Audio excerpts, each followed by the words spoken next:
Pilar Bruce, an economics major at LAN. So today, basically, I've heard two different views. One that blames Kerrey for his decisions to call the police, condemns the police actions, and does not want to suspend the students.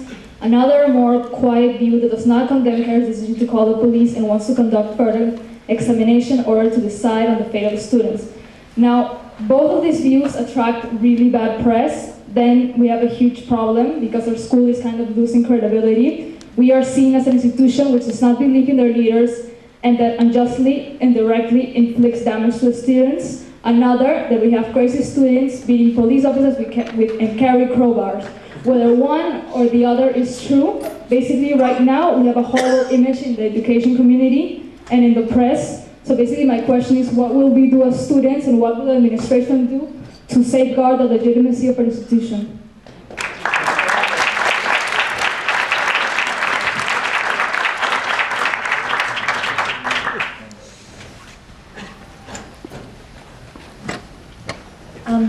I have two questions, one for Linda Reamer, which has to do with the University Code of Conduct and disciplinary protocols. I have, for personal reasons, had the opportunity to look at it and review it many, many times in the past month. I cannot find anything that talks about what kind of punishment is proportional to what kind of action. If such a document exists, where can we find it? Why is it not made available?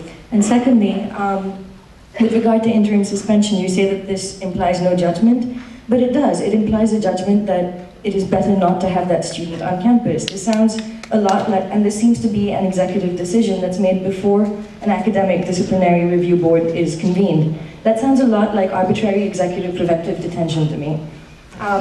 The other comment I would like to make is that when we characterize the student protests and occupation as violent, I wonder exactly what it is that we're referring to. What we have evidence of so far is some damage to property in a building that was slated to be demolished, but there's no evidence of physical harm to any person, unlike what we have with the NYPD. So could we please keep that in mind when we talk about violence?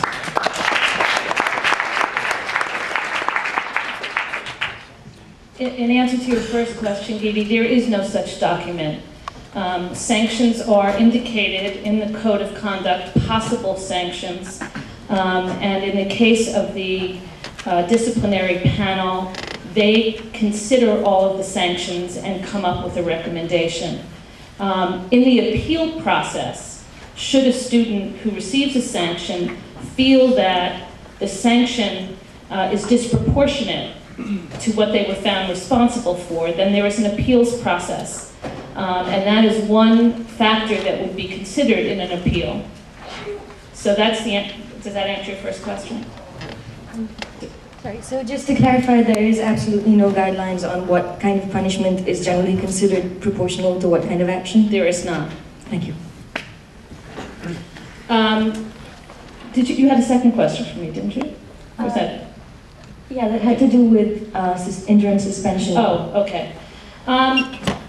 You know, I think we'll just have to agree to disagree. I think that because the Code of Conduct and our disciplinary process is there to protect the community,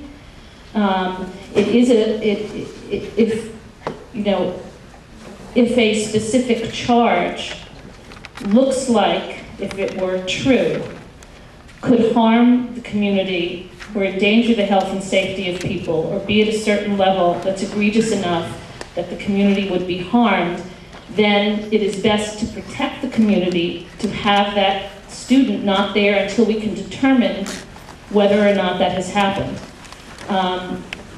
Obviously, there are ramifications to a suspension. I understand that. Someone can't be on campus, they can't go to class, and it's one of the reasons why, when that happens, and it rarely happens, that we convene the disciplinary panel as quickly as we can. I have two questions, one on process. Are the questions that are being raised here noted down and will be answered and made available to the community? That would be interesting for me to know. And then my actual question is, because I have no information on that topic, whether any of the cost of the extent of the police operation will be imputed to the news. I don't know, but I gather we won't be incurring any costs. Is that true? I don't believe will incur any costs.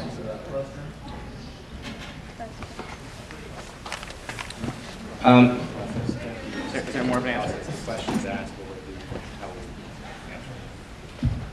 I mean, yeah, as I said, we're going to have a number of these sessions and start to gather simultaneously as much information as we can and issue, some kind of a response to that. Exactly, this is being put together extremely hastily, so I can't tell you exactly how that's going to happen, but the intention is that we will get a position on these questions. I think, by the way, as to them being jotted down, there are several forms of recording happening all at the same time.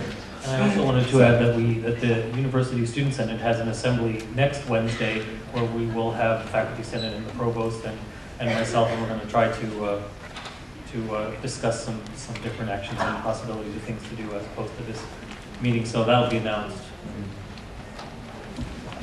So there's been some confusion about who called the police or who's responsible for the police action. It's Bob Kerrey. He admitted that to the Free Press and to other papers, so let's place the blame on him. He also said that he was working with Ray Kelly throughout the day, so for him to wipe his hands on how the NYPD was responding is just untrue. Second, people have been concerned about his comment in the Post where he said that, where he compared the occupation to terrorism. And it wasn't merely a talk. The response for the occupation was Code Cobra from the NYPD, which is the response for terrorism, for a terrorist threat. So if you're wondering why there was police helicopters, hundreds of cop cars, and several prisoners of the NYPD, it's because they were treating the people inside as terrorists, as per Bob Kerrey's request, because he was working with Ray Kelly. So he actually did treat this as terrorism. I was there that morning. I was outside showing support, and I was there when a member of the Free Speech Committee that meets with Linda Reamer tried to talk to Linda Reamer, and she refused. And Linda Reamer, you're the chair of that committee, I believe. What's your responsibility in the committee? I have no responsibility with that committee. I don't convene it, I'm not on it, I don't run it. Is that true? That is true. That is true, and that is what I told the Free Press when I was called and asked why I didn't convene the committee. I made it clear that that is not one of my responsibilities. So Who does convene the committee? Doris Suarez. Doris Suarez. Okay, well, I guess Secretary of the University. All right, and I guess my last comment is that we've seen that President Kerrey has broken the rules of this institution, the rules that we're trying to work on to shift power from him, and he's violated these codes. So now my question is, how are we going to remove him? How are we going to hold him accountable?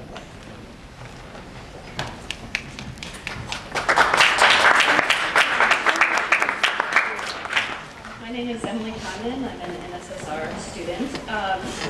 I'm somebody who has not been involved in this whole process at all. I watch from a distance. I think a lot of what happened on Friday is probably truly terrible. But I would like to say to my fellow students, I think there's a lot more of you here who are probably kind of organizing this or on the side of it. And I'm hearing from you over and over and over talking about rules of engagement, accountability, transparency, and I have no interest in this whatsoever, except this is the place that I go to school.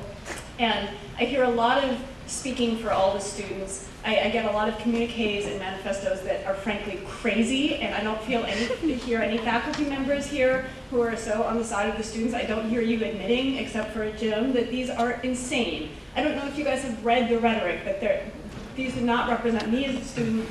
They don't represent a lot of the students that I